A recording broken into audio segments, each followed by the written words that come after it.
Safari because the latest iteration of Google Canary is just crash happy. And now we're live. And now we're live. So don't take your shirt off. Yeah, don't take your shirt off. I can totally hear you. The problem was feedback through his speakers. But now I can't see. Yeah, you know what? I need to turn my mic down. So. Well, it's your speakers. No, it's the mic actually. Dance Dance Revolution. Either that or I'm going to have to do headphones, which means I'm going to have to buy a wireless pair because I don't like the tethered. Or you could get a really long jumper cable. No. Oh, yeah, my mic's turned up. That's what it is. How's that? Is It's that not better? thumping anymore, yeah. How's that? Angel, say something. Is that better? Yes. Right. Yeah. I had that cranked. Okay. But I still can't see you. Is my camera off? How about now? Oh, and yeah, there you go. Can you hear me? Yes, Yep. I can hear you. Yep. It's like you're frantically clicking your camera on and off. There you go. Right. No, because I'm trying to do a reset. No. Yeah, and I want to get out of this.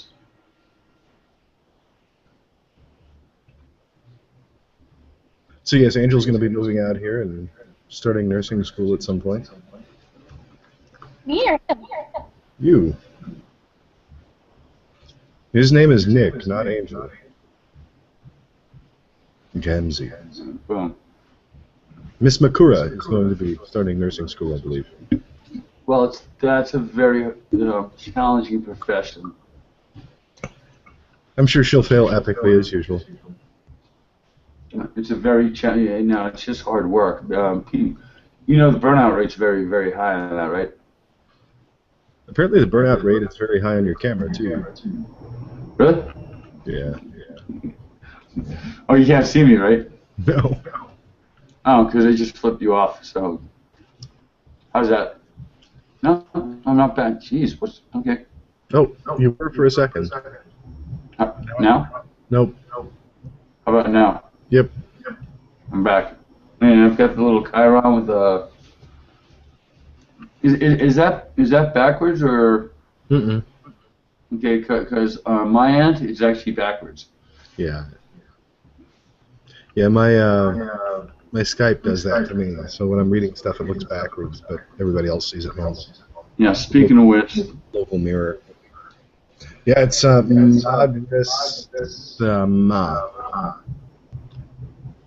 Amsterdam. Well, no, the only reason I'm wearing the hoodie is because I've got the air conditioning cranked up. It's really hot where you're at. Same here. Yeah, we've got a little mini heat wave coming in for this week. Yeah, I haven't turned on the AC yet. Yeah, no, I'm cranked because poor little Paco here. He's like very furry. Wait, yeah. He's got a lot of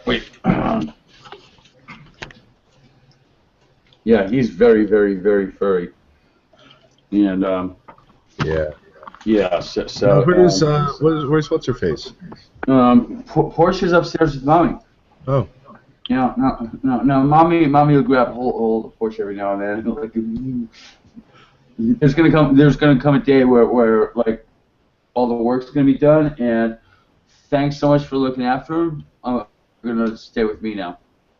I am not looking forward to that day. Right? They used to like every night I go to bed. They come into my bed. They sleep with me. We listen to Rachel Maddow show, but there's gonna be a day where yeah. They're going to be out of my life on a daily basis. Not looking forward to that day. And that day's actually coming soon. The renovation's about done here. And I'm thinking of getting a cat. Oh, or my own dog. Get a dog. Cats are so yesterday. Yeah. So. And I used to not be a dog person. I had my neighbor's beagle, the roaches. They had a beagle named Jimmy, little fucker used to chase me every day. So, yeah, he used to chase me every day. And the only way to get away from him is like either hop on cars or like get on top of something. And if I knew dogs the way I do now, it would never have been a problem. Dogs are essentially they're kind of like stuck at the emotional age of a 3 to 5 year old child. Yeah, pretty much. They'll follow you anywhere. Right, right. And once you down that, it does not matter. Did you see World War Z? Yeah. Right. Do you remember the end of the movie where like, yeah, they think you're sick. They're not gonna go. You just walk through like mobs of them. Once I dial into like dogs are pretty much harmless and they want to be your friend. Yeah, yeah. I go to the dog park now and I've got like packs swarming around me, just like in the movie. That was the thing, man. That was one thing that really ticked me off about the movie was they didn't show that, like in the book, Israel opened their borders to any refugees that they could find because they had nailed the screening process. Right, right. And in the book, it was, or in the movie, it was like a bunch of Jews and that's it. Like, really? Y'all suck. Well, yeah. Yeah. The book and the movie are very, very different things. So how long have you guys known each other? God, about 2 years now. Really? A little bit of a hiatus in the middle there, but yeah. So you were actually in the same physical location? This is. Oh, no. She's in Marietta, California, and I'm here in Virginia. Right, because with me and Barbara, I was in California. I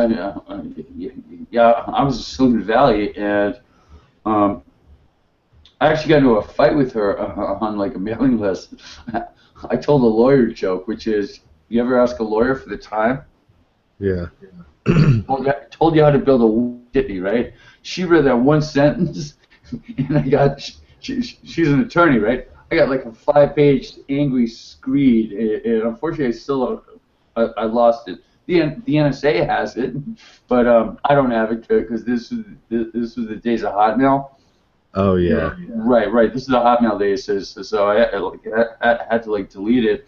But I was like, okay, you know what? I'm not okay. I was just joking. Like, but if you feel so strongly, right?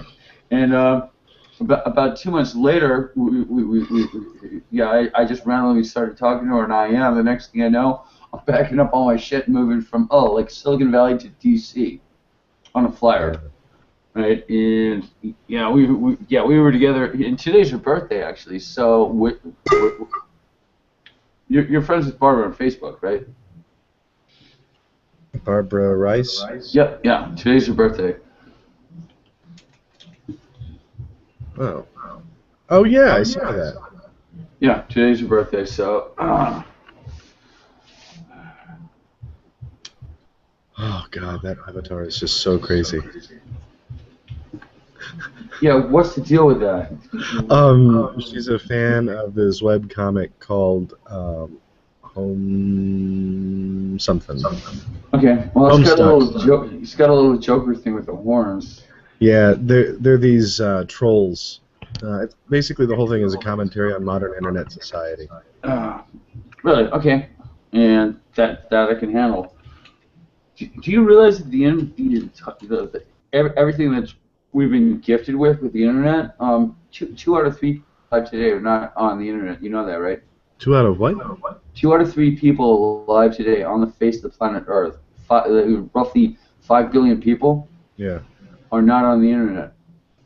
Think of all the internet has accomplished. Think of what it could do if everybody was on board all at once. Weird. No, it's not weird. It's a fucking human tragedy. Right? If the internet can do what it's done with just 1 out of 3 people, imagine what it can do with 2 out of 3 people. Right? Since the 90s, I've been telling people, look, there's probably some like homeless beggar in Calcutta that's got like the cure to cancer locked in his head, but he can't access it because he's too busy scrambling to feed himself. Right? Which brings us to basic income, which we're not really going to do tonight because let's talk about the World Cup. Yeah. Today's going to be a big fucking I always day. wear mine. Yeah, next is a really big day for the World Cup. We got. Apparently, America's winning.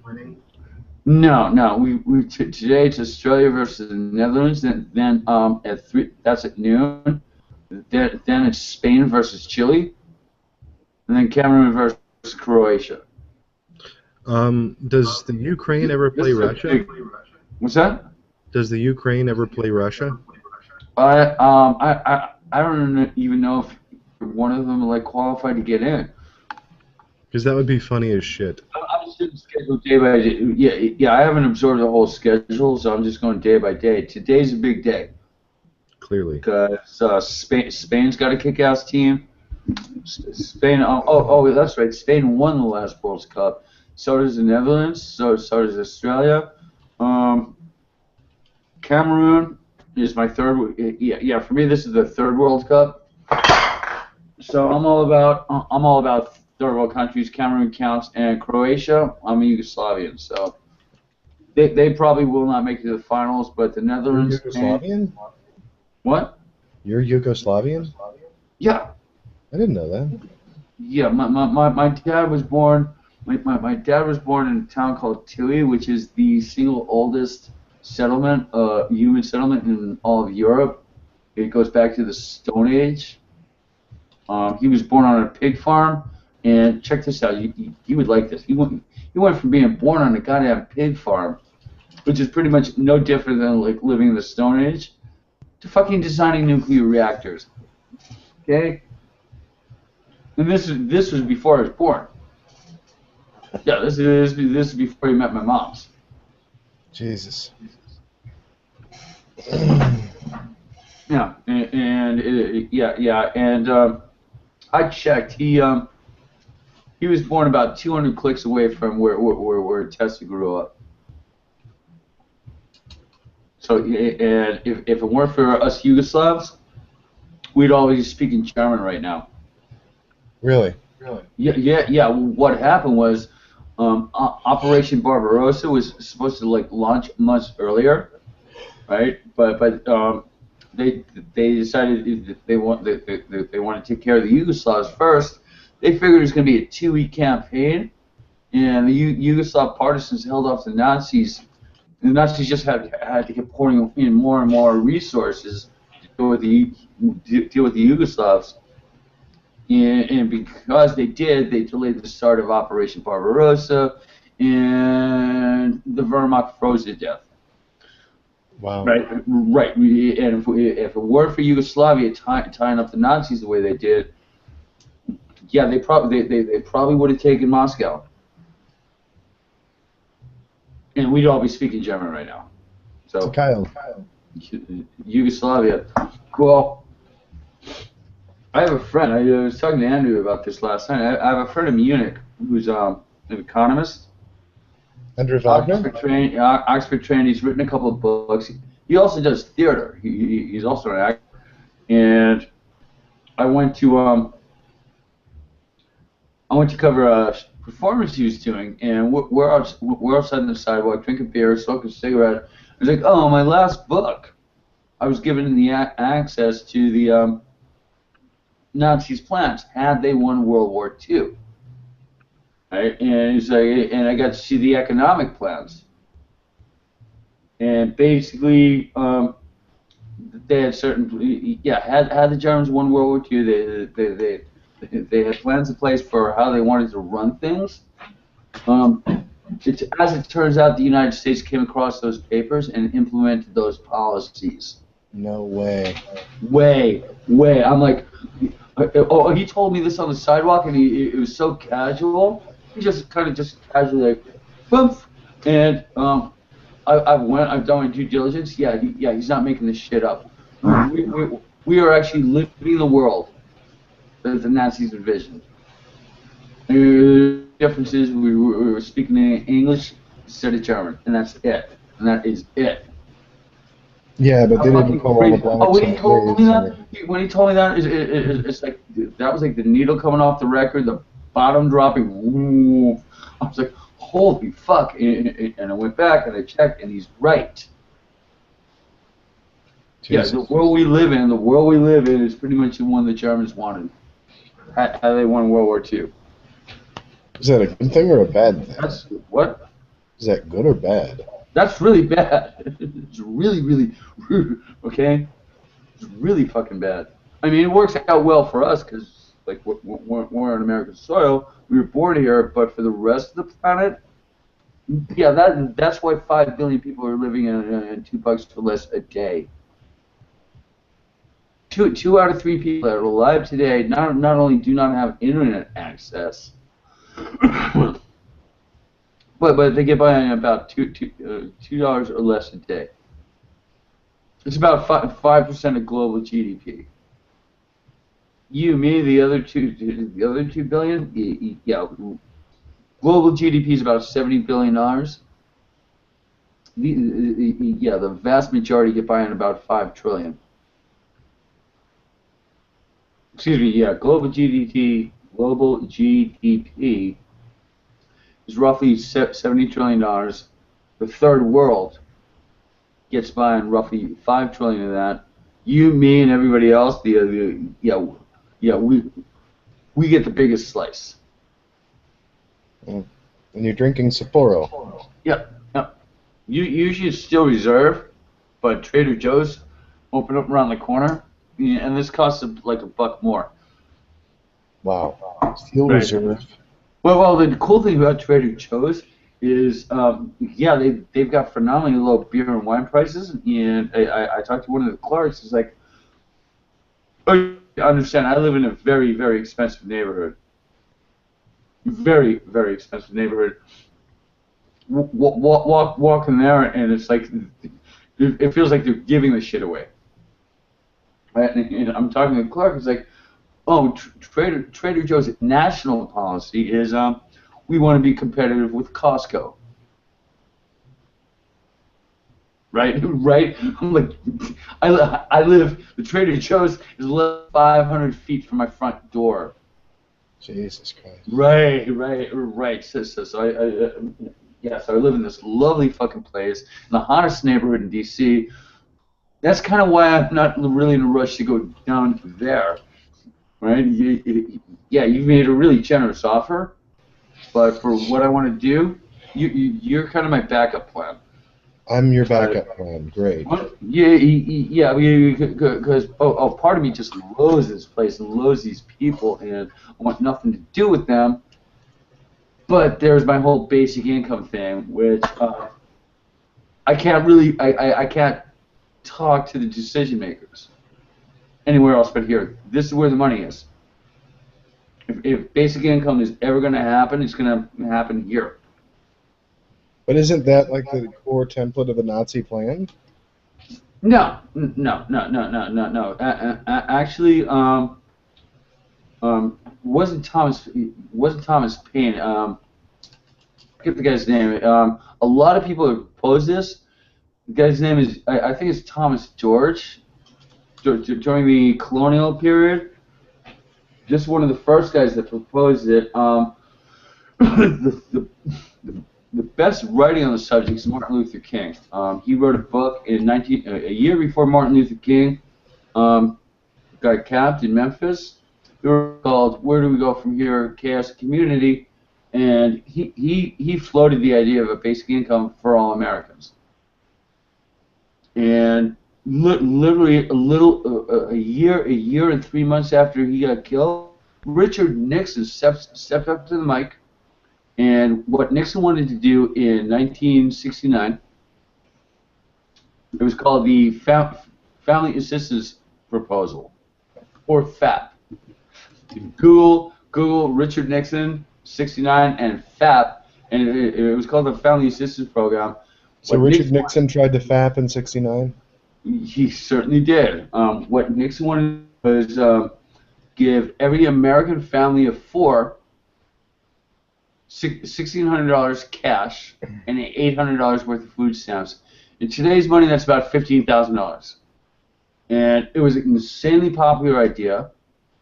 It flew through Congress, went right through Congress. But the liberals, the liberals in the United States Senate, like really hit Nixon. So it died in committee. It never reached the Senate floor for a vote. Had it actually gotten to the floor to a vote, Nixon would have signed it. Nixon would have signed it. Why? But that was a family of four, so it'd be encouraging families of no, it four. was Nixon's idea in the first fucking place. Well, yeah. Right? It would have happened in 1970, 45 years ago. But you would have encouraged a lot of population. And had that happened, we would be living in a very, very different country right now. Well, yeah, but we'd also be living in a much higher population country. What about the single? Okay, right. No. We had this conversation the other night. In most of Europe, they have a thing, in Germany, in Holland, they have a thing called Kindergeld, where every parent gets about the equivalent of about $300 to $500 per kid. Yeah, Germany and the Netherlands have not turned into baby factories. That's bullshit. Okay. No. That's absolute bullshit. $300 to $500 a month make sure your kid gets clean clothes to go to school in. Right? They don't have to worry about where their next meal's coming from. It works. Kindergeld absolutely works. Okay. Yeah, and if I were to start a family, and I would go to the Netherlands. I absolutely the Netherlands, where they really take really good care of their kids because they know they're their goddamn future. Here, it's every man for himself. This is bullshit. Right? There's more than enough to go around.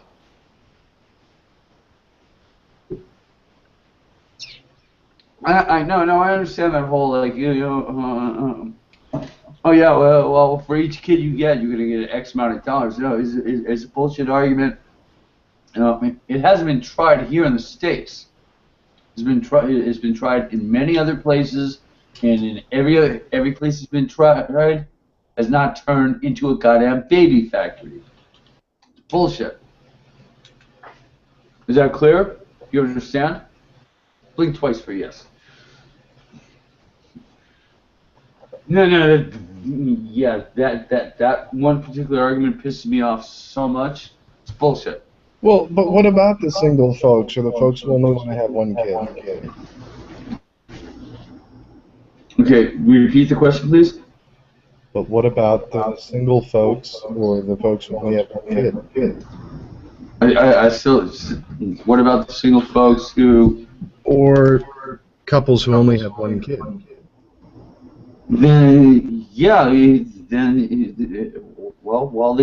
they get a check every month for the kid, and the money gets spent on the kid. We actually do have basic income in this country. It's in Australia, the Alaska Permanent Fund. The what? The Alaska Permanent Fund.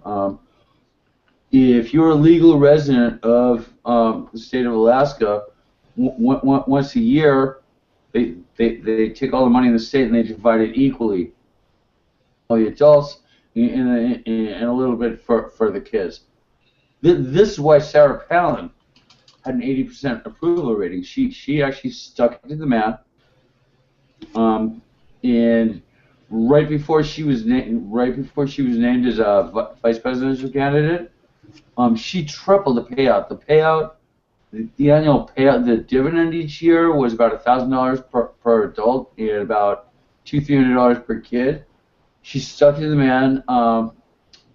She enacted a windfall profit tax on big oil, and so it tripled. So if you were a household, you went from $1,000 per adult to about $3,000 per adult, plus if you had a kid, the kid got another like $1,000 on top of that.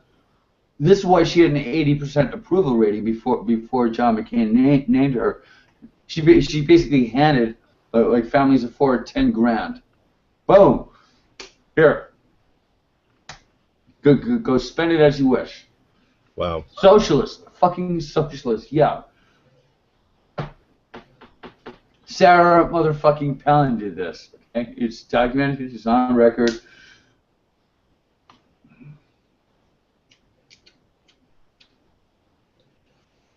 What if government just went away? No. Then we would have no Hoover Dam. There would be no NASA. There would be no internet. Okay, so why don't we just There go would back to be no living in highway. caves? There would be no high. Be no clean water. Okay. So let Elon everybody Musk. drink Coke. What? So everybody can drink Yeah. Coke. And it's got electrolytes. Yeah. Right? No, you need. The taste that plants crave. What? Right. Yeah. Government has unlimited resources. Private enterprise doesn't. Government has unlimited resources. Private enterprise is all about shaving the margins, and that's the difference.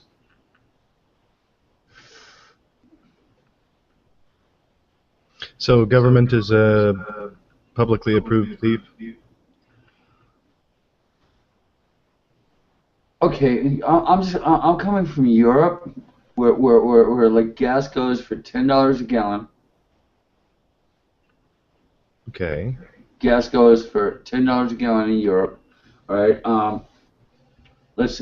You pay 20 for every single item you buy. You pay 20%. Yeah, for like if you buy a $5 item, for every $5 you spend on a consumer product, one out of those $5 tax dollars. Guess what? The infrastructure works. Schools work. Okay, it's clean. I have friends that come here from Europe. This shit's all broken down. They're like, well, we see what America looks like on TV, and when we get here, it's like going in a time machine back to the 1960s. We've got crumbling in. Yeah, no. There's a balance, okay? And no, it's not thievery. Yeah, it's not thievery if the money goes back into providing for everybody. That's the whole point of taxes. The whole point of taxes is so we have clean water. Right? So we have clean water to drink. So the roads aren't all fucked up. Yeah, except the localities put their water treatment plants near bodies of water that tend to flood. You can't go to the beach because there's turds floating around. That happened here. Every 2 or 3 years for the past, 15 years. Right. Now just imagine if there was oversight. No, I mean, that's the government itself doing it. Okay, hang on a second. Like, I have some, like, hot button stuff going on here. Whoa.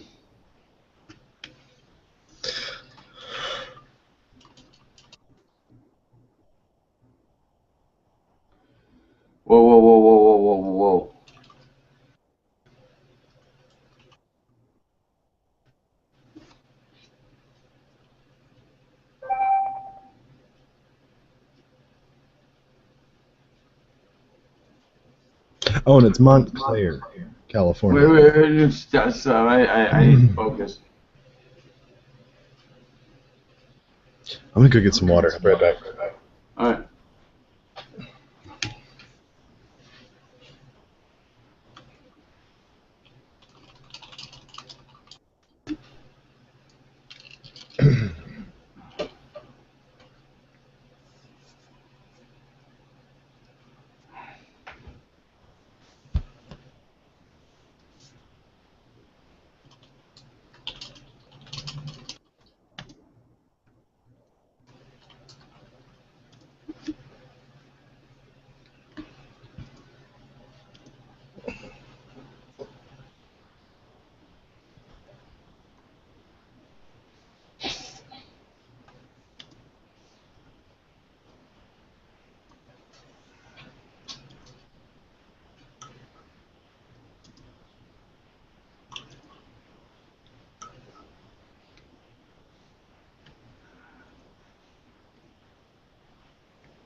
Um,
good Lord. She's like, wow. No, no. Ryan? Yes, sir. Yeah, can you hear me? No. Okay, now, I've been doing like a little cleanup in here, and people are like, oh, let me help you. I'm like, no, you cannot help me because no, because you can't. This is something I have to do by myself because like if anybody else does it, it'll like just sort of throw me off balance. And um, Danielle came in, and she's been living with the mess. She's seen the mess completely. Yeah, she's seen the mess, right? Because it's her house, right? I live in it. I'm her guest, right? She's seen it. I'm like, please. The only thing I would ask of you, you've done more than enough. You live here. You introduce me to Paco, right? And Portia, who's not here because right? You've been better to me than anybody else on earth, actually. You've done enough. Please don't, right? And because this woman I was seeing is like actually a friend of hers. She was like, okay, no, and she's like, she insisted on grabbing like all my bedding, right? And I was like, no, I can handle it. I can do this. Don't worry about it. I can handle it. She insisted, and then I was like, you know what? This is about 5 days worth of work, and you're volunteering. Thank you. Okay, if you're really gonna go, she just lit into me like, oh my god. Yeah, she just chucked like, yeah, she just basically flamed me right now, saying you have no idea how much of a challenge this is to do this. And I'm like, yeah, there are not enough face palms for this. It's like I didn't ask you to do this. As a matter of fact, I specifically asked you to not do this. Yeah, it's weird. I've never had a sister before. You have a sister now? Yeah, pretty much. And the weird thing is my middle name is actually Daniel. And her name is Danielle, right? So yeah, this is the closest thing to a sister I will ever get, ever in my entire life. So Nick Daniel Lebretz. Actually, it's Martin Daniel Searle. I know. Yeah, Lebretz is several spelled backwards. I know. We went over this several years ago. Right. But my Daniel, actually, let's talk Although I about thought it was Daniel. Michael, not Martin. Wait. Now I can do this. Everything's in place. I can actually do this for once. just bear with for a second. One You see 1,000. my grandfather's book. 2 But 1,000. I have it, and I can actually put my hands on it instantly, or not. I actually have 2 copies of it. My grandfather, Daniel Hoffman, who was a Protestant minister, he survived the Dresden firebombing, and he wrote a book about it called The Boiling Fire. Yeah, you told me about that. Right. I'm looking for it. It should be. I know I put it here. I side-sorted everything, so I'm trying to put my hands on it. I might not put it on my shelf yet because I kind of want to. And I actually want to do a Kickstarter on it because what I want to do with his book is I want to adapt it.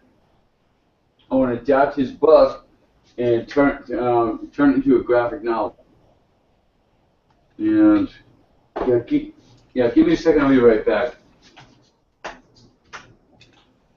Because I had my hands on it just the other day, so it's here.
not anywhere where I thought it would be.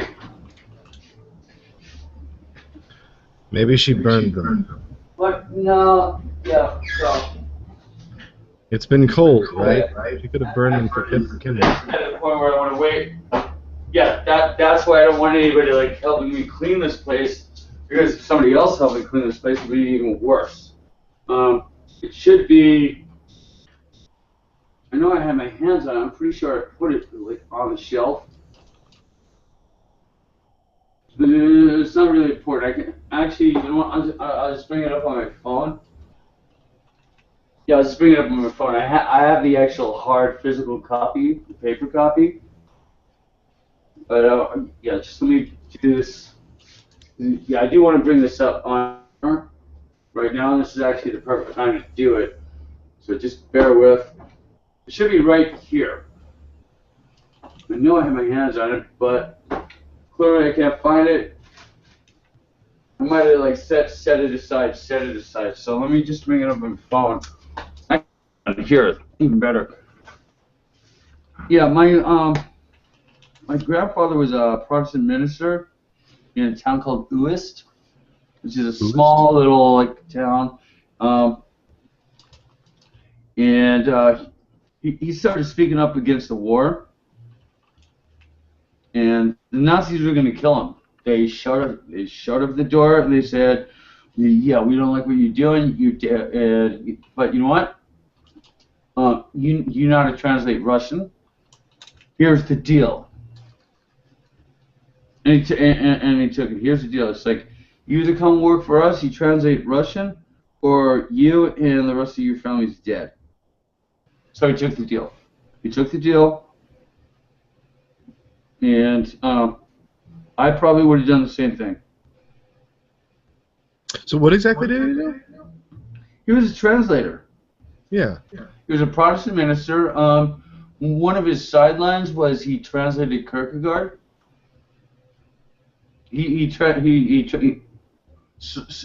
Soren Kierkegaard, Fear and Trembling, either or. He's considered to be one of the more significant philosophers. Mm-hmm. And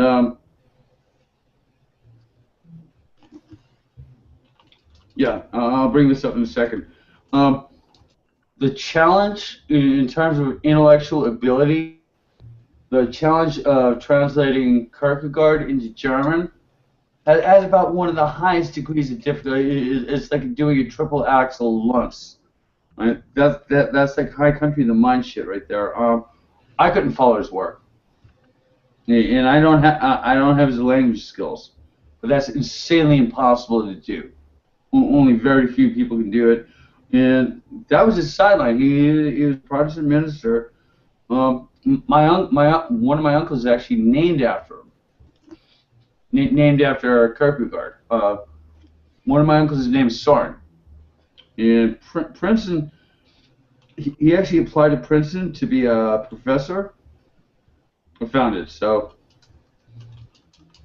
give me a second. I'll put this on camera in a second. But I want to do this first since we're here. In late January of 1945, just as the war was winding down, we knew the Germans were going to like lose. About 200 of my relatives were in Silesia, and they decided to go to Dresden because they thought it was a safe harbor. Right, the fighting between the Soviets and the Red Army and the Wehrmacht, and they just did not want to get into a crossfire, so they went to Dresden, which is pretty much the equivalent of Florence, Italy, non-military target. They did this in late January of 1945. So there were roughly 200 of them. I lost 200 members of my family in the Dresden firebombing. My grandfather was none of them. Why'd they torch it? What? Why did they torch it? It was just like a fuck you, Adolf thing. It's considered one of the greatest wartime atrocities in human history. There's been some revision on it. It's like only like 40,000 people got killed. The body count, if you listen to people like Kurt Vonnegut, it was more than Hiroshima and Nagasaki combined. because it wasn't just the 200 members of my family. They had about half a million refugees there. Oh, jeez. Right, right. They had roughly half a million refugees there because it wasn't just my relatives; it was everybody else. Dresden was a non-military target, completely non-military target, and everybody figured it was a safe harbor, and they would go there and wait until it died down, and the Allied forces going, hey, that's a target-rich environment. Let's fucking. And at this point, we didn't know about the concentration camps. Right. At this point, we did not know about the concentration camps. So it was did just. we know that that was a location of refugees, though? Yeah. Oh, they sure as fuck did. Yeah. So this is my grandfather's book. It's called the German title is the Nab in the Fire, which translates into the Boy in the Fire. Okay. Right, and basically you've seen Aliens. Ripley, Marines in Space, Aliens, Newt. You've seen Aliens, the movie, James Cameron. Ryan, this is a yes/no question. James Cameron made what movie? Aliens. There's a Aliens. sequel to Alien. Is that the one where With they're Sigourney green and they Weaver? wear the helmets and they come and they zap Congress? Okay, no. I'm trying to have a straight conversation. Yes. I know. Aliens, Alien. Right. Yeah. Well, the central part of that movie is the Marines and Ripley saving this 9-year-old kid. Right. The only Right. survivor is this 9-year-old kid. The Boy in the Fire. Let me bring this back up. The Boy in the Fire, my grandfather's book, was about 9 years old. Aliens was just a fucking movie. My grandfather did this in real life. He rescued the kid. That's the whole point of the story. He rescued this 9-year-old kid, and my aunt, one of my aunts spotted this on Facebook, and she was like, "Oh, by the way, the Boy in the Fire, his name is Edie. He's still alive. He's living in Berlin." No way. Yeah. Yeah. I would like to. Now, the publishing firm owns the rights to the book. They have the rights until about the year 2035. I want to adapt it. I want to turn it into a graphic novel. We have 0 viewers. That's great. Yeah, if there's anybody out there that's got any because I can't draw. I know a couple of guys, actually. Right. And I really only want to make one sale. I only want to sell one copy of this book. I want the license. I want to make this mandatory reading in the German school system for every fucking 15-year-old in the country. I just want to sell one copy. And it's mandatory reading for every 15-year-old in the country for the next 1,000 years. Thank you. All right. Yeah. That's what you call a cash cow. And I just sit on shit like this. It's not $1 billion idea, but it's pretty damn well close. It would make a great fucking movie, don't you think? Aliens was a great movie, right? Yeah. Right, and that was complete fantasy. This is reality. Yeah, that's why it'll be. Right. Yeah, this could be a book, a movie. Yeah, it could be a lot of things. And basically, let's not do this shit again. So, do you have a copy you could send me? It's in English? It's all on Facebook. Just go through my photos. Is it in English? No, it's in German. Oh, great. Yeah, that's part of the reason I want to kickstart it. I can read it. I do not have my grandfather's translation skills. I need a translator. Yeah, I need a translator. Yeah, I need a translator to go over it line by line. I need to hire. I need to hire the right artists. See, I can set all this up for you. I mean, Nothing happens until I talk to the publisher. We'll talk to the publisher. Right. Yeah. Well, I just found out a cousin of mine is fluent in English. Well, actually, I just found out my long-lost cousin, who I did not even know existed until 5 years ago, is fluent in English. So I started talking to her about a week or two ago. She would be the go-between. Okay, we'll do it. Yeah. Yeah, he was presumed dead for 2 weeks. It wasn't until like he actually, I'm not sure if he actually walked back on foot or somehow hitched a ride, but my grandmother, my mom's, yeah, my mom was about 4 years old when this went down. Yeah, my mom was just 4 years old when this went down. Everybody's seen my grandfather. You asked what my middle name is right here. Here, my middle name is Daniel. I'm named after my grandfather. Wait, and I actually look like him, which is crazy. So let me just bring this back up. Yeah.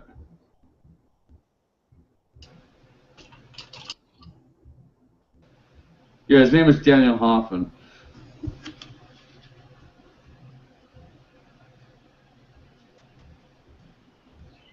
And oh, get this.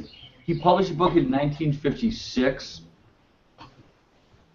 Do you know what year Slaughterhouse-Five came out? 1956. No, about 13 years later. Oh. He actually beat Kurt Vonnegut by over a dozen years. Nobody's heard of this. So yeah, so here it is. It's called The Boy of the Fire, and yeah, my middle name is Daniel. You can see Daniel right there, right? Mm-hmm. Right. Yeah. It's hard to read that in German, though. What? Well, no, it's just the name, for fuck's sake. Daniel? Daniel. It's pronounced the same. Daniel Hoffman. Yeah. Hoffman. Hoffman, two F's and two N's. Yeah, with two F's and two N's. Hoffmann. Hoffmann. Daniel Hoffman. Great. We've got 0 viewers on this, and this is actually the meat of this hangout. Right? So basically, you really don't have to worry about your mom coming across this. Yeah, probably not. Right, because there's a lot of dead air, and then yeah, and so what we're going to do is cut the dead air time. So boom, we're on the air. Hi, yeah, this is Rachel Maddow Show. But I like the idea of there dead air, and people actually have to wade through shit to get to this point. So how about Biggie? Conspiracy? Probably. Andrew does this the whole time a lot. Like, I don't know if you caught this with him. We'll be like balls deep in like a really hot and heavy fucking conversation, and he'll pull some shit about like, yeah, what about Kim Kardashian? How to fucking right? I really, yeah. That's why I like Andrew. No, we were having like a hot and heavy conversation the other night, and he was like, "Well, what about Biggie?" Like, really? Did you just fucking do that? Biggie Smalls. What? I think Tupac did it. Well, there we go, right? You know his birthday the other day, right? Tupac's birthday was on the 16th, and I am not going to pour this out in the curve for him. Because he wouldn't want that. Tupac would want me to drink this, all right? Tupac wouldn't give a shit about you.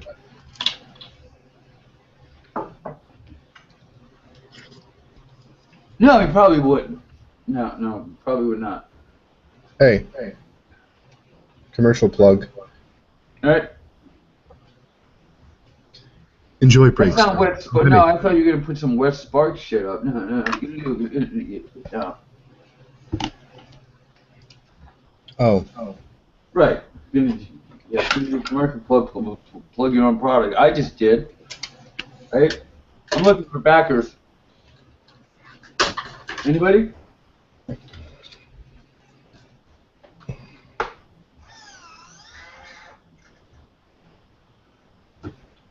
I'm a little pissed I can't locate this book. Because I had it. I had it in my hands a couple of days ago. And it should be right here. Here you go. Hey, Yeah. look. Oh, there we go. Yeah, I like that logo. Yeah. Actually, wait, hold it still. Hold it. Yeah, hold still. Put it back. Center it. Wait, you're not in focus yet.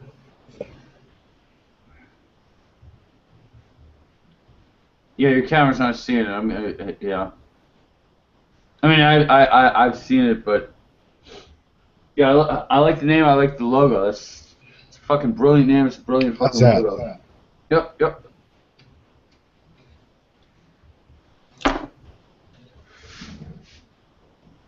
All right, so basically, I have to tear this place apart looking for that book, which is not going to be the task it would have been a week ago. A week ago, a week ago, I actually knew where it was, but if it was missing in the fucking mess that was here, it would take me a month to find it. I'll find it in the morning, like after I get up. I'm not going to do anything right now because I can do it. I can do it on my goddamn iPad, right? Oh, I counted up my screens. You can't really see this, but I counted up my screens. I have like 1, 2, 3, 4, 5, 6, we're 7, and I have a laptop. So what I'm going to do in the next couple of days is I'm gonna fire everything up for the World Cup. I'm not done with my command center yet, but like I'm gonna like put every single screen I own on the World Cup. Like, I'll tell you what you need to save your money up for, other than a move or whatever. But $500 gets you a QME portable projector. wait, I'm actually holding off. I'm actually holding off on a lot of things until can it do 4K? No. Because I can get a 4K screen right now for $500. The frame rate sucks, but it's a 4K screen, $500. But yeah, I want a projector. Except this place right here, there's no place to use a projector. Yeah, you can. What? No, your place. You've got no. You need room for a projector. No, you don't. You lay on the ground and you look up and you aim the projector at the ceiling. Oh, for the bedroom. That would you get in the bedroom. That would you get in the bedroom. Oh fuck. Yeah, I'm just saying. Yeah. No. Oh fuck me. Get out of this. Thank you. Excuse me. No, I just fired up Chrome. No, I fired some. No. It's the code really sucks in the latest iteration. So yeah, there it is. Oh, that might be the problem. Yeah. Goodbye. Thank you. I'm running both Chromes. That might have been the problem. It was just not. But every now and then Canary comes out with some like really shitty code. And the biggest bug that like Canary has is I can't upgrade from the browser. It's like, well, I'll check if you see the latest version. Oh, we're gonna install it. I've been getting the same error message from Google for the last 3 years. So what I have to do is I have to download the latest release. I have to I have to download the latest release, clear the cache, close it, and reinstall it. I should be able to do it through the fucking browser. That's the whole point. And yeah. Hello, Google. Google, hey, I know you're listening. I know you're hearing that. I know for a motherfucking fact you can hear me. You need Google is a sentient organism. What? No. I'm using Safari right now. Yeah, but Google is a sentient organism. Yeah. No, Human not yet. dreams. No, not yet. Almost. No, and it doesn't really matter if the machines ever wake up and become self-aware. The amount of raw processing power for just dumb, stupid machines that can't think for themselves. We go from right now. Right now we're at about 50. Yeah, right now we're at about 50 peta. Like the Chinese supercomputer, if you max it out, if you hit theoretical limits, um, it operates at about 30 petaflops. But if you max the theoretical limits, like about 55, but that doesn't matter because in less than 5 years, about 4 years from now, but by the end of 2018, early 2019, we go from peta to exa. That's just the nature of exponential increase, right? So yeah, artificial intelligence. No, don't need it. Don't need it. It's just like the Matrix when they say, well, when we connect all the humans to turn all these humans into batteries, that's all the power we need. Yeah, you don't need the fucking art. And you know what? The genius masterminds that are running everything, and there are genius masterminds that are running anything. They know this. They fucking know this. This whole like, well, it's like machines will think for themselves. Well, no, it doesn't matter. With that kind of like raw fucking processing power on tap, you don't need artificial intelligence. So what it's a fucking you know what? Do research on it and fine, but don't devote a lot of resources into it because you don't really fucking need it. You really do not need it. Let me say that again. We go from petascale to exascale in under 5 years, right? I worked at the Stanford. I worked at desk job at the Stanford Human Genome Project. You know what the Genome Project is, right? I was That's, I was there. I was working there. I was a clerk. Okay. And one day I was talking with one of the lab rats. His name is Jeremy Wheeler. It's 2 o'clock, a beautiful afternoon. And by the way, the place I was in was about 5 blocks away from Facebook's Palo Alto headquarters.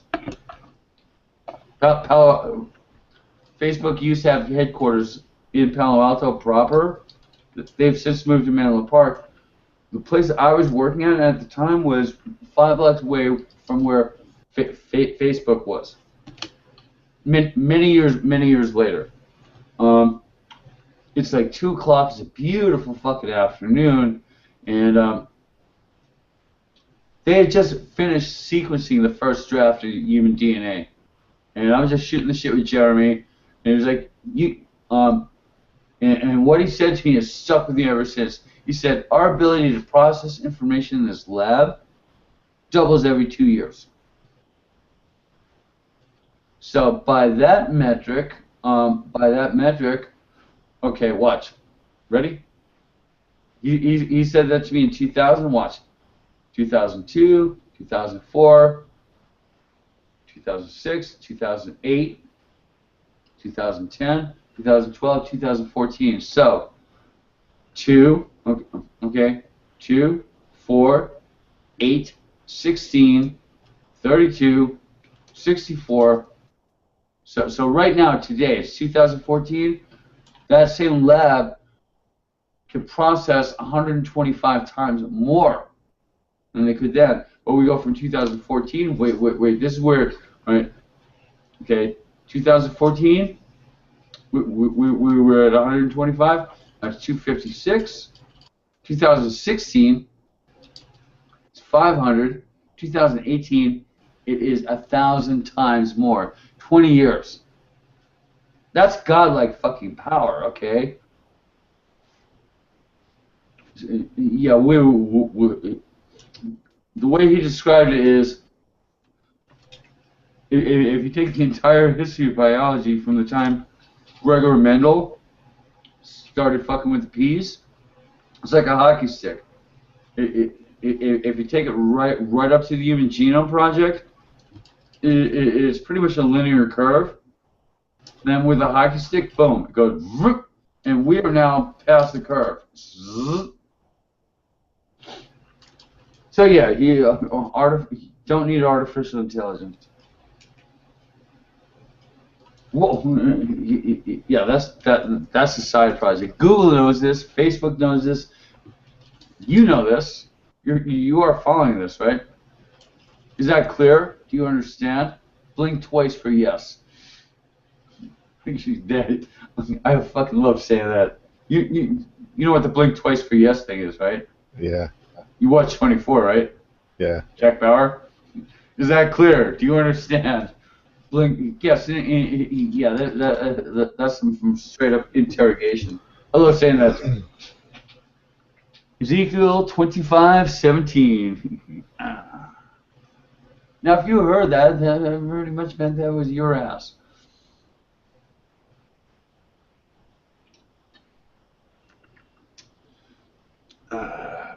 You saw the Samuel Jackson thing with him doing the speech, right?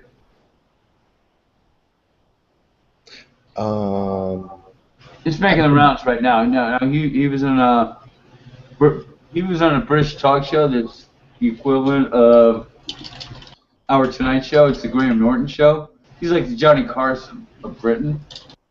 And he was like, oh, do you remember the speech? And he fucking did it. Yeah, his career did not start till he was 45 years old when he did Pulp Fiction. Wow. Right, and look at where he is today. 45 years old when he did Pulp Fiction. Let that sink in for a second. That was exactly 20 years ago. He's ready for retirement. Look, yeah, he's had one of the most amazing fucking careers of any actor ever. If you look at the history of Hollywood, Samuel Jackson is right up there. For the first 45 years, he got nowhere. And today, he's my boy. Samuel L. Jackson? Yeah. Yeah, he was 40. Go to Wikipedia. He was 45 years old when he played Jules Winfield. Yeah. How old are you right now? 32. I myself am 50. How old are you? 32. Oh fuck you! Oh, you got a lot of run room. You got a lot of run room. I'm coiled on the blocks, and the pistol just went off. Right there. Well, and you know what? I've been thinking that for the last 35 years. And I'm like, oh, when's my fucking payday? You right? But you only really need one hit. And with basic income, I pretty much am pretty clear. I'm not going to get anywhere with it for another like 3 to 5 years. No, but yeah, there's a lot of chatter about it in the press. It gets mentioned. It's not until you see massive amounts of people thrown out of work, right? When we get to the point where people are ready to pick up a brick, that's when. And what I want to do is convince the 1% it's in their best interest. Just fucking do it now, because like it's a lot cheaper. It's a lot cheaper to set up basic income than to militarize the police. And who wants to live like that, right? Who wants to live behind a fucking gate all the time and have to worry all the time? I'm not going to live behind a gate. I'm going to live on a space station. Okay, I'm not talking about you. I'm talking about the 1% scum fucks who right now are ruling the world. All right, there's somebody that Mr. Obama reports to. There's somebody Miss Merkel reports to. You and I will never learn their name. But yeah, they are large and in charge. And the trick is to make an elevator pitch. Say, hey, look, it's cheaper to do it this way. And the payoff for you in the long run is much greater. It's an investment. It's not charity. It's not giving anything away. No. It's a fucking investment. Again, everything that the internet is today was created by 1 out of 3 people who are alive today. 2 out of 3 people have not gotten online. If everybody got online, you know what you know what Metcalfe's law is, right? Robert Metcalfe, he invented the Ethernet. No, what's his lie? The law is as more nodes are added to a network, the value of the network increases exponentially. Just yeah, Google it. I mean that's pretty close. So if you cut 2 out of 3 people off the network, you're fucking yourself. You're fucking yourself. I mean, yeah, you're making money hand over fist. Profits are great, but in the long run, you're just fucking yourself. There's not going to be a cure for fucking cancer because the guy that's got it locked in his head can't fucking get to it because he's too busy trying to fucking feed himself. This is like the most simple, basic, elementary breakdown I can do of this.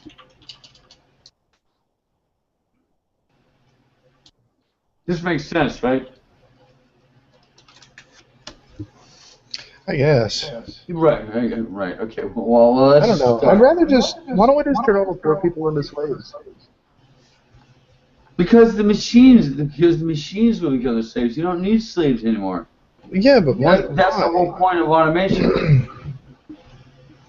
That's I mean, the whole point. we'll just okay. So we'll design a machine to project images, right? Right. And we'll create entertaining images to watch all day long, and we'll stick them in front of these things and have them do simple tasks repeatedly. Well, it's not just simple tasks.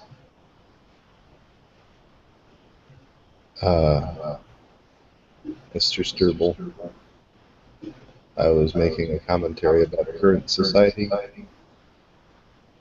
using social robots via television.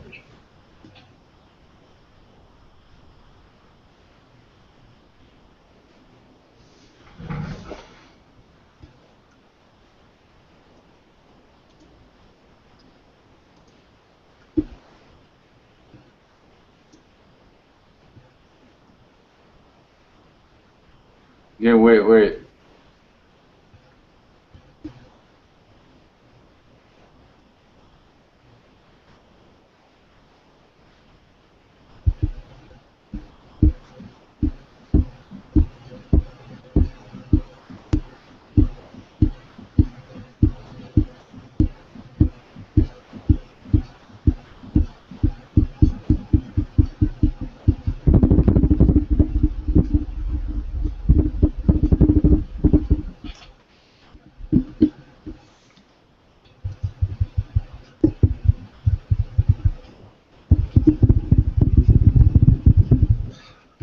Are you gonna watch the SpaceX launch on Friday?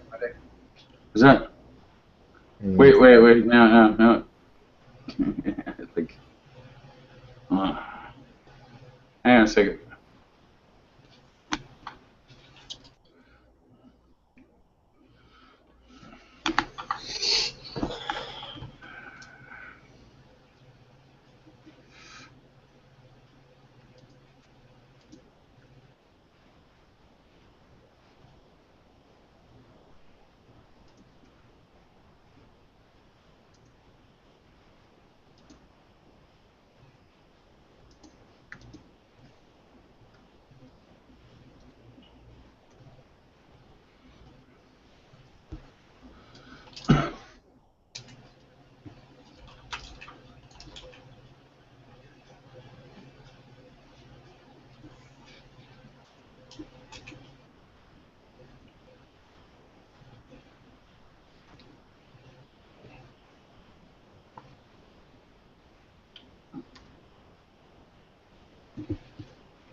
guess that's what passes it for.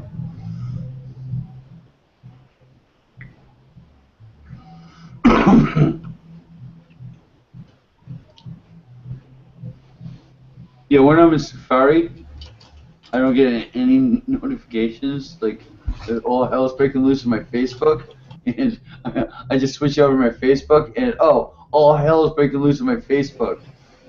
Like, if I was in Chrome, I'd be getting constantly pinged going, Unity. Yeah,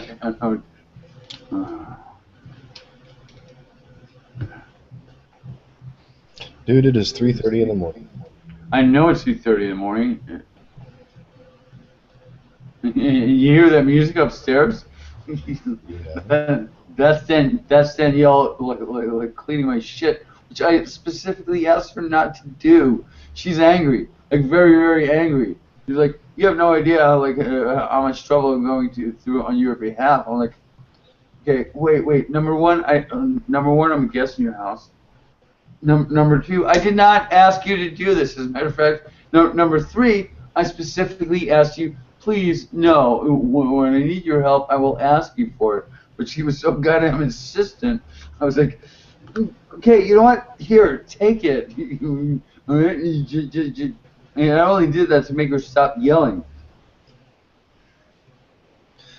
Well, I need to make my What? body stop yelling. Well, no, I met this. I met this woman who was a friend of Danielle's, and I guess she wants this to work, or else she would be like all like hot and heavy, and like, right? Yeah, she wouldn't give a shit. She wouldn't have done this. I guess she wants that particular relationship to work, which got off to pretty much the single most. I call the cops on this woman, right? I did. I had the cops show up at her doorstep and rang the bell just to like pick up my shit. Which, by the way, like you could have set that on fire and I wouldn't have missed it. Okay? I just wanted to come back inside and pick it up, and she wouldn't give it to me. Wouldn't answer the phone. Yeah, wouldn't answer the phone. Wouldn't respond to like any text messages or the doorbell. I kind of ran out of options there. And then warned her, no, like 12 hours after this ordeal began, this could be a great little, like Hollywood love story, right? If it works out. Yeah, 12 hours later, when she finally deigned to fucking respond to me, it's like, look, I just want my things. Either give me the things or I go to the cops. Right? And I went to the cops because she was like, no, fuck you. Like, what would you do? What? What? If you got locked out and you had basically, just imagine you had all your tools behind a door. Basically, I had all my like work tools. And the only reason I brought them over was to like train her up. She's been out country. She was in Iraq for a couple of years, and so like she's not up to speed. I was like, baby, you need to like get to like where everybody else is, right? And so I brought everything I had over to like show her this, and we had like 3 days. Yeah, we were supposed to be together for like her roommate was out of town for like 3 days. I was like, I can show you everything you need to know in a day or two, and then we'll have the rest of the time to ourselves. And I said one thing. I said, "You're getting underfoot." I was trying to go outside and smoke a cigarette, right? I was trying to find my lighter, my cigarettes. And I was like, "Baby, you're getting underfoot." As soon as I said that, it was boom, wrong thing to say. It was like the single wrong thing to say. She started yelling at me. I was like, look, I'm still gonna go out and smoke. Just like I'm gonna knock on the door in 5 minutes. You will answer the door. She said yes, right? And I took that at face value. Thankfully, I had the keys to my door. I was able to get home. And thankfully I was wearing shoes because the last time she pulled her shit on me, I was barefoot. I had to walk home barefoot. Oh my god. And who is this? No, yeah, no names. No names, but what's her face from? Yeah, no names. Well, no, I'm not gonna say any names. No. Is it the what's her face that I knew? No. Okay. No. Yeah. I would have expected it from her. I'm very, very careful with what. Yeah, this might be live and I might be all loosey goosey, but yeah, not gonna do that. I could stand up very quickly. What? No. The last thing I want to do is fuck anybody over. Jesus Christ. No, I could stand up very quickly though. What? I could stand up quicker than you can close out my can. No, I can stand up pretty fucking quickly. I'm just. Never mind. Dude, I gotta go take a shower and go to bed. Yeah, no, I've got a lot of shit I need to do here. But I need a break from work. So this is perfect. I would have liked. We need to focus on getting more people in the fucking room. This has actually been the best hangout we've ever had. Except for the last 20 minutes where I've been dozing off. What? Right. But this is something I can actually show people. Oh my god. Yeah, and we have zero fucking viewers. Wait, let me get a screenshot. Yeah, we have 0 fucking viewers. And I gave it a title that I figured would draw somebody in. This is called the Wednesday World Cup Roundup. Right? You figured one person would have fucking had some sort of remote interest. But no. Not at all.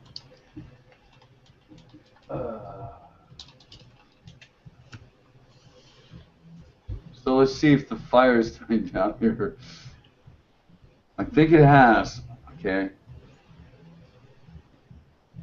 Right. Yep. See you in the morning. I did not ask you to do this. I specifically begged you to not to. What? Good Lord. What Specifically begged me not to do what? Begged you not to. Like I started doing my spring cleaning. And Daniel was like, let me do this, and that. I'm like, no. The only thing I would ask of you is you can dust after like I'm done. Now I need to go find my grandfather's book. That's actually the first thing I'm going to do because I should be able to just hold it up to camera like that. I have it. I actually have not one but 2 copies of the thing in here. And I'm pretty sure, and I know I handled it in the last day or 2. It's right, yeah. Well, what I can do is I can see if my friend can translate it for you. No. I'm in Washington D.C. I'm in Washington D.C. I can hire some like millennial. Yeah, she lives 30 minutes from you. Yeah, no, I can hire some millennial from Harvard to do it for me for like $50, and they'd be glad to get it. Yeah. No. All I need to do is place a Craigslist ad, and not only will like for $50, like I will have a fucking thousand kids looking to do it for me. First thing I need to do is secure the rights from the publisher. That's if I don't have the rights to the book, this is a meaningless conversation. So I need to have my cousin talk to the publisher first. Then I can hire some millennial for like peanuts. And they'll be glad to get it. And they will be glad to get it. That's crazy. Cray. But yeah, that's going to be my mission from here until it'll turn. I guarantee it'll turn up in the next 5 minutes after I end this call. But I already got the flash on the screen. We did the plug. We talked about it, and anyway, yeah, it's 3:30 in the fucking morning. I need to like put on a pot of coffee. Yeah, I'm gonna go shower and pass out, and I'll be putting my coffee on in about 4 hours. Well, we've got a heat wave. Yeah. So what I'm gonna do is I'm pretty much gonna stay up till about 10, 11. I'll probably try to stay up to the first match. Wait, let me. Yeah, I will probably first match of the World Cup, since this is the World Cup, right? Yeah. I will probably try to stay up to catch Australia and Netherlands. But if I pass out, I got Spain, Chile at 3 Wait, o'clock. did you say Australian ambulance? Australia's playing Holland Oh, okay. at noon on ESPN. And that's a major. Excuse me. That's a major match. That's like, and then Group B, Spain versus Chile. Spain won the World Cup the last time around. That's going to be a major match. So I'm pretty. Yeah, I'm pretty much booked for the next 2 weeks because of the World Cup. But after that, All right. Well, yeah, I'm gonna go pass out. yeah. And I'm gonna put on a cup of coffee and I'm gonna go put. I got the hiccups. I'm sorry.